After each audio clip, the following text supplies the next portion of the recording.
Good morning, good afternoon, and good evening. I am saying that because we are on multiple time zones.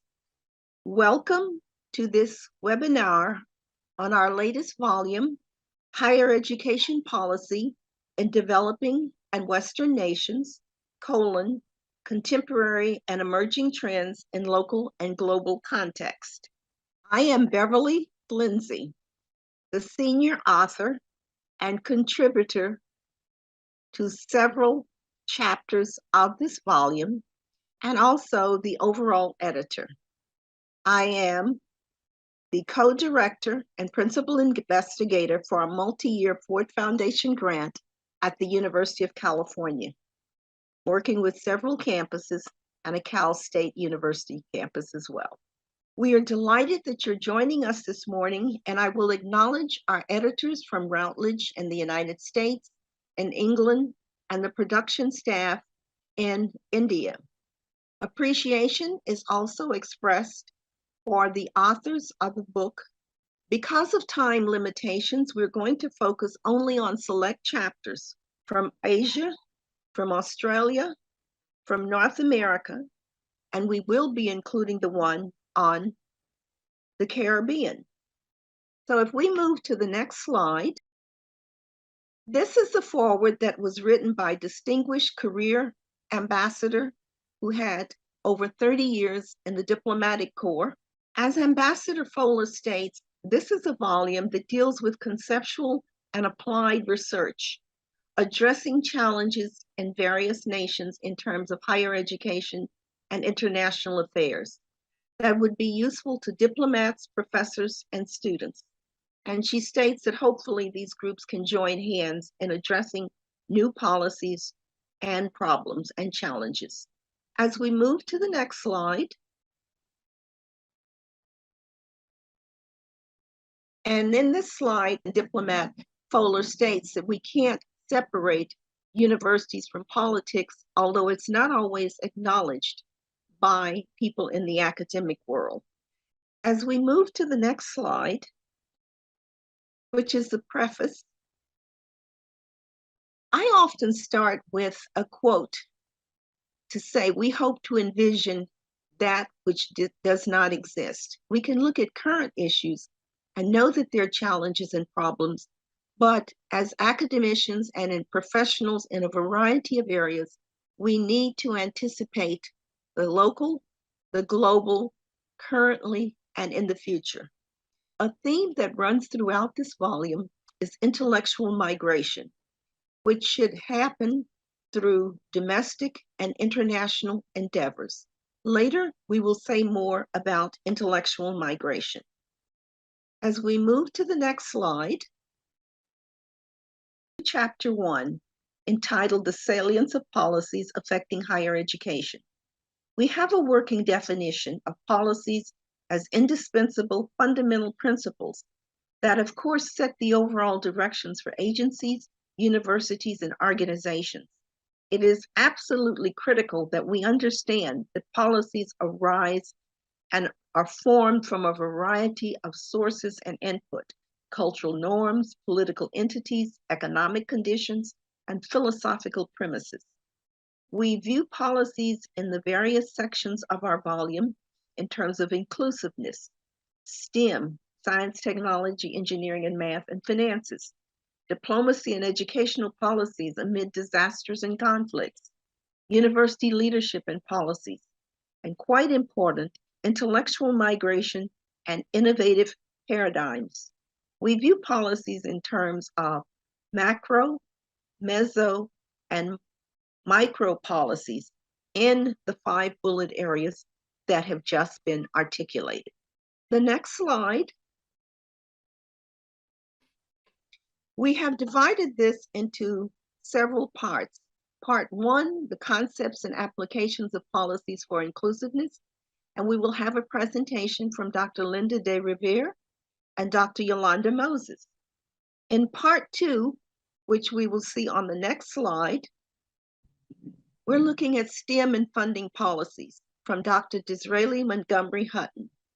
The third part, Part 3, examines Diplomacy and Educational Policies Amid Disasters and Conflicts. This chapter will be discussed, or these chapters rather, will be discussed in only 2 or 3 minutes, given time constraints, because as you can see, there are multiple authors. Part 4, which is on the next slide, is the final chapter 12, and there are some themes that will be discussed here and overall information summarized so that we can have a holistic perspective from the various chapters in this volume. We now turn to part 1, the first chapter, or really the second chapter, by Dr. Linda Riviere. Thank you, Dr. Lindsay. My chapter addresses an important reality of Canadian universities, which is the rapidly growing population of Indigenous peoples, including First Nations, Métis, and the Inuit. However, Indigenous peoples have had a difficult relationship with an oppressive Western education system and centuries of social and economic inequities that continue to negatively affect the learning environments of their children. Comparatively speaking, Indigenous students experience higher school dropout rates, and this disparity results in the potential loss of economic and social contributions from the fastest growing segment of the Canadian population. This is the background of the chapter. Dr. Lindsay's preface referred to universities as contributors to the public good. My chapter addresses what these contributions might look like in a university context in a wealthy country. To begin with, I trace the history of Indigenous education and language policy and how it has evolved over time in order to place current educational policy frameworks in a political, historical, and economic context.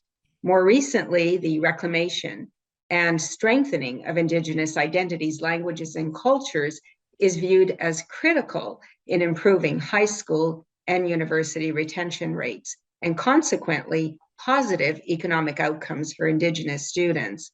Universities have recognized this. I propose that policy solutions begin long before students ever enter the post-secondary education system. Education systems at all levels matter in addressing these challenges. I also examined how universities have mobilized resources in order to provide specific programs that address the needs of this underserved population. There were some common themes that seem to cultivate positive outcomes for Indigenous students, including, although not exclusively, community learning programs, and not just formal academic learning, and also fostering a sense of belonging by normalizing the university environment for students and their families. And finally, I conclude this presentation with a reference to the title. Is the system shifting in a big enough way? Yes and no. Yes, in the sense that universities have responded to the need for programming designed for Indigenous students. They also offer community learning programs. They are prioritizing reconciliation and partnering with Indigenous communities. But no, in the sense that uptake and retention remain on the low side. The challenge is with high school graduation rates. Changes to curricula in a colonial system of education are simply not shifting fast enough at the high school and lower levels, as evidenced by a dismal Indigenous high school completion rate. Consequently, to a large extent, education policy needs to be coordinated and shifted in that direction. Thank you again, Dr. Lindsay, for inviting me to participate in this presentation. We will now turn to Dr. Moses. Thank you, Dr. Lindsay, on behalf of Dr. Stephanie Gilbert and myself, for inviting us to contribute our research to this very important and timely volume. This chapter has identified and analyzed a selection of key policies and strategies at the macro, meso, and micro levels, which we believe have helped shape the Indigenous education policy landscape in Australia over the past 25 years around closing the gap in education at the federal and institutional levels. Closing the gap means making sure that all Australian children go to get a good education and go to university. Our chief argument is that competing values among Indigenous communities government schemes, and the universities continue to be problematic and can cause setbacks and derail the best of intentions. We also believe that there needs to be agreed upon practices among the three levels of policymaking to ensure stability and sustainability of these programs. For example, there needs to be clarity of commitment and institutional political will to tackle the impact of what happens to programs with changing senior leadership, both inside and outside the university. What happens when there is not long-term sustainable funding for closing the gap programs? And what happens when there is lack of accountability measures among the three levels of policy and practice? We chose to look at two specific case studies to understand at a more granular and nuanced level how different universities were uniquely impacted as they implemented very different strategies to close the gap on their campuses. We looked specifically at the University of Sydney and the University of Newcastle. We wanted to show how the desire to increase the presence and success on campuses can have different impacts on meeting or not meeting those goals. As an increasingly larger cohort of Aboriginal and Torres Strait Islander people aspire to gain access to university education within Australia, universities need to continue to improve their cultural understandings, policies, practices, resources, and accountability models to ensure that happens. These deep cultural understandings are necessary to lead these major transformational initiatives. That is the first step. But to be successful long-term, these initiatives must be done in ways that include the voices and ideas of the very people institutions say that they want to develop policies and programs for. Rather than developing policies for those people, institutional leaders should instead think about developing policies with Aboriginal and Torres Strait Islander people. Any lasting change must be a co-creation and not a pronouncement from the campus leadership, no matter how enlightened. Thank you. There are two additional chapters in this section. One deals with Brazil, and the other one deals with community colleges in the United States. Doctors Tatiana Rodriguez, Dr. Anita de la Cruz, and Dr. Fernanda de Silva Santos. Basically, they discuss inequalities in Brazil in terms of university access. Basically, I can say at this point on their behalf that they're looking at inclusiveness that has been affected by colonialism and current contemporary policies, somewhat analogous to the situation in Canada. The other chapter in this volume, or in this section, part 1, Beacons of Hope, How Two-Year Minority Serving Institutions Serve the Needs of Local and International Students, by Dr. Hugo Garcia and two of his former graduate students, Andrew Herridge and Sarah Schiffelker. They examined the expanding role of two-year colleges, with the largest ones being in California, Texas, and Florida. Larger numbers of international students, in contrast to the past, are attending two-year colleges. They have also been a vehicle for dreamers, individuals who came over as children and have lived in the United States since their childhood, and they're now college age. So basically what is stated are policies at the state and the national level that will include rural students, international students, dreamers, and non-typical age students. Now we turn to part 2, which deals with concepts and applications in terms of funding policies and STEM. We now turn to Dr. Disraeli Montgomery Hutton. Thank you very much, Professor. My chapter is Rethinking the Funding of Higher Education, Choices of Regional Governments, the University of the West Indies, and individual campuses. The UWI was established in 1948 when the English-speaking Caribbean was still under the colonial rule of the British Empire. So instead of whites and colored Jamaicans pursuing their tertiary education abroad, a replica of the British tertiary education system was established locally. The university then comprised 3 campuses, Mona in Jamaica, St. Augustine in Trinidad and Tobago, and Cave Hill in Barbados. The university currently comprises 5 campuses serving 17 Caribbean islands. The UWI has been credited for playing a significant role in the development of the English-speaking countries of the region. In fact, 23 of the heads of government acquired their university training at the UWI. Despite the successes of the university, it continues to face major problems as its whole existence is threatened because of the financial exigencies it has faced since its inception. The root cause of this problem is the 80-20% funding policy arrangement between regional governments and students. Thus, the chapter examines the university funding challenges and proposes the introduction of a STEM program designed to provide sound educational and economic options for the institution. Specifically, the chapter explores the funding practices at the level of the regional governments, university-wide level, and the level of the 3 main campuses. But the underpinning challenge facing the university is the inability of governments to honor their obligation under the current funding model, which has resulted in a huge receivable, thus placing the university in a significant liquidity crisis.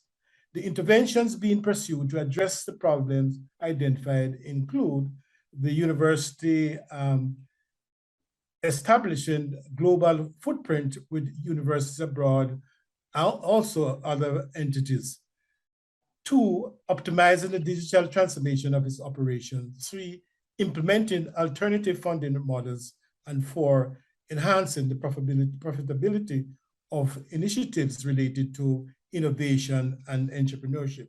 So with the introduction of a comprehensive STEM initiative, which will bolster its academic viability while addressing the economic needs of the region, coupled with the current income earning activities and recommended strategies to strengthen its funding arrangement, the university could reverse decades of underfunding and be better placed to continue the journey of enhancing its regional and global recognition and standing. The third chapter in this section of part 2 is the evolution of national STEM policies and their applications in cross-national university environments in the United States and England. That was written by Dr. Eric Jason Simeon and myself. In this, we are discussing some of the research findings from our multi-year National Science Foundation grant, NSF. We examined doctoral students of color who are self-identified in the United States and in England. They're all at public universities. It's important to keep in mind that this was self-identification. What we found out is that there were policies that emanated from the White House, from comprehensive urban research universities. We found that the policies in some ways were analogous in the United States and in England. However, there was considerable autonomy at the university level in the United States, and less so in some regards for the English universities. So that interactions with teachers, tests to get into the university doctoral programs, they were all generic features. So we think that it's important to keep those cross-national differences in mind. And one final point, the definition of people of color in the United States is somewhat less than what it is in England. For example, there were about 15 different categories of people of color. So even within the same country, for example, Nigerians could identify themselves in different ways. So how those students looked at policies that affected their entrance and success in completing PhDs in STEM was followed. Tutalani Asina wrote the chapter, The Influence of Policies on the diffusion of innovation in higher education in the Southern African Development Community, known as SIDEC. He also focuses on the South African Customs Consortium Union, SACU, and within those, he looks specifically at two universities in terms of the role of innovation through technology. There are the macro level policies at the SACU and the SIDEC levels. However, the challenge is to translate them into meso and micro policies at the local universities. So while some universities have policies, the vast majority do not.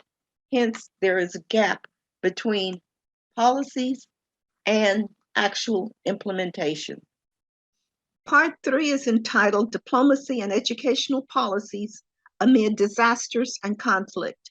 There are 3 chapters in this section, one by the former president of Dillard University, Marveline Hughes, and also co-authored by me, and that is Responding to Extensive Policies Amid Changing Times for Universities.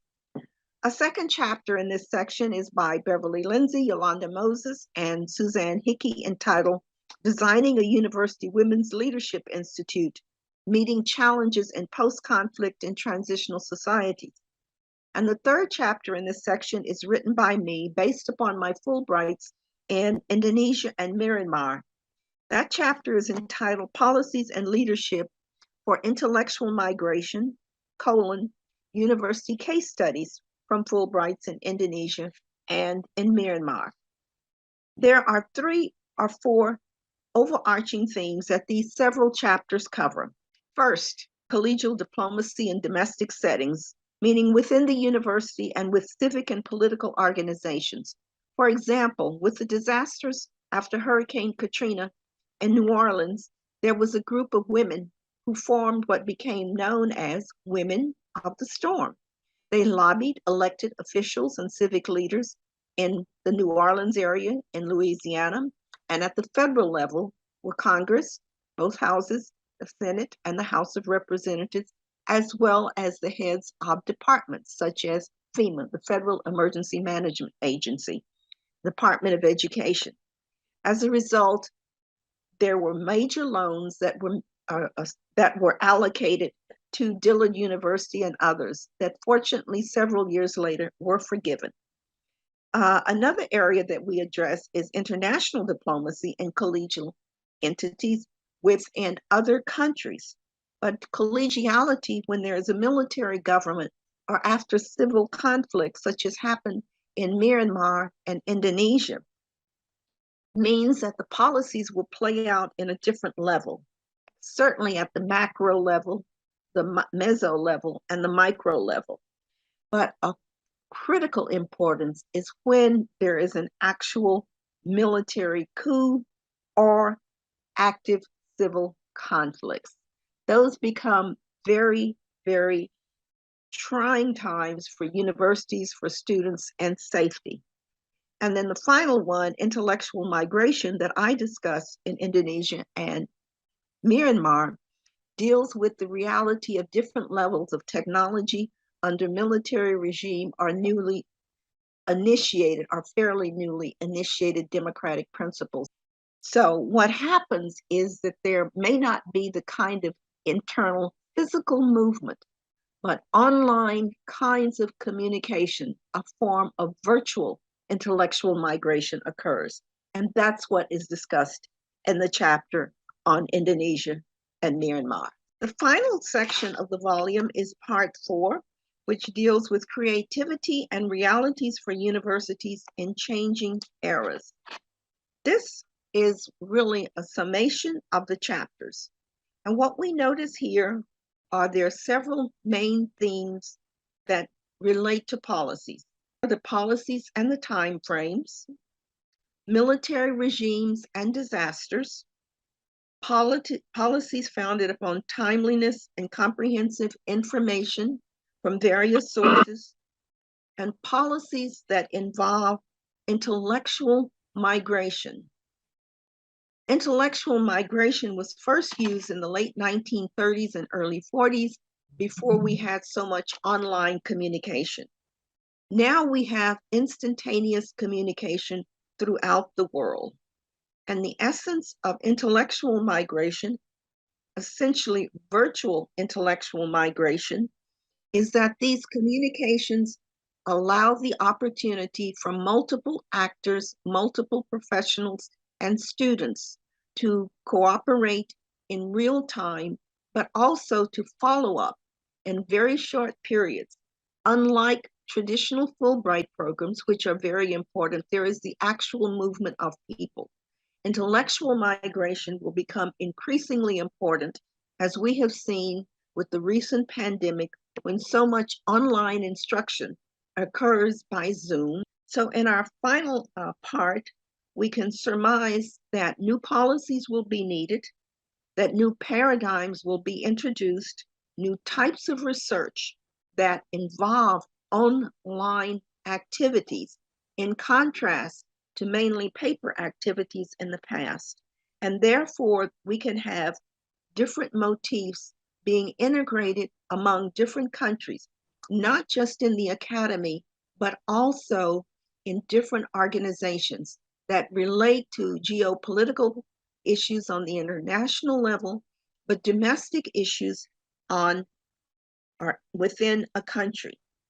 And I can refer back to the foreword by Ambassador Gfoeller, who stated, and she articulated that the seminal linkages between higher education and diplomacy and international relations are very important, not only to diplomats, but to the university and entities throughout the world. Our surmise that solid intellectual migration is a critical policy process to achieve linkages between higher education and the larger domestic and international spheres. Thank you, and we hope that it will be very useful and helpful.